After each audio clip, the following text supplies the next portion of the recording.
Welcome to another video from Dr. Lock. In this video we're going to be looking at a Lockwood Cortex repair kit, and the reason we're looking at this is because Lockwood Cortex has had some problems. Now if you do have a Lockwood Cortex fitted to your door, what we're going to be doing, we've got the exact same problem. We've got a Lockwood Cortex that's playing up and we need to remove it from the door. Now at the moment this is your Lockwood Cortex footprint. Okay, it's quite long. I think it's about 280 by about 50-55 roughly. So you're going to need something to actually patch these holes. With the Lockwood Cortex, your screw holes are here, your cylinder hole is here, your spindle hole is here, and your cable loom hole is here. So when you're removing it from the door, you're going to need something. So we make up these plates, and they go in place just like this. So you've got your standard 3572 footprint, which is here and here, including your spindle, covering up the cylinder, because that will no longer be needed on this repair kit. Also giving you an extra hole at the top so that this plate can be attached through both sides, so it's not flapping on the door. This covers the complete footprint, so there will be no holes left over from top to bottom. That's why we call it a repair kit. Now you're taking off a Lockwood Cortex, which is what we'll be doing today. We'll see if we can video it as well. We're going to be putting on a Borg lock. So we're using an adapter plate, and we're using a new Borg lock. On the inside, I'll show you the Borg lock too. On the inside we're doing a 3582 handle. That should come with our internal screws, which it didn't. Now we'll have to track them down. Okay, so this is our inside handle. So this is going to go straight over the top of this. As you can see, the holes are perfect for that.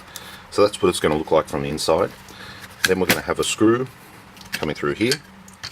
Okay, so that's what you're going to be looking at on the inside. And on the outside we're going to be using one of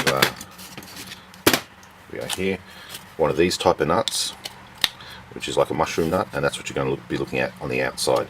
And we'll be getting these in probably a stainless, these black ones in a stainless, or we might try and track down some other type of silver nut and bolt for that. So that's the inside we're looking at there, and that's going to be a complete cover over this footprint. And what we're going to be replacing it with is the Borg lock, so let's look at that. Now, when things do go wrong, it's very hard sometimes to adapt things when you've drilled holes. This was the best solution we could come up with, and if anyone else faces this same situation, at least it'll give you some idea on what you can do. So this is the Borg lock here. Our customer prefers black, so we ordered marine grade. This does come in a silver. So let's just take out this. We'll take out up front. So the main part of this lock that we're interested in is just the front part, because we're using a handle on the back part. I'll show you how this is going to work. Oh, there goes the code. Alright, so here is our lock. Here is the adapter kit we're going to fit it to. So this is an adapter kit to fit it to a 3582. Here's our spindle. So this part here, this goes into the front handle. This part here goes into our 3572 mortise lock. So that'll just fit into there. That'll just fit into there, and we'll cut it down to suit the door. Now, with this one here, we're going to be taking off this top one, taking off this bottom one. See if I can find something quickly to do that.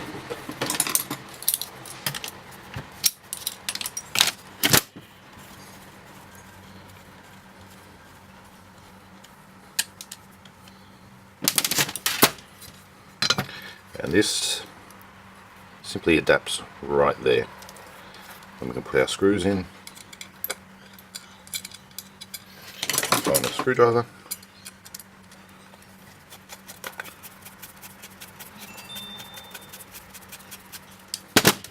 We can also introduce the rubber grommet underneath it as well, if need be. Or we could even leave them off.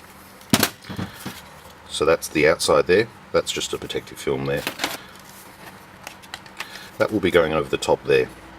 So as you can see, that plate there is basically to cover the footprint of the old locks.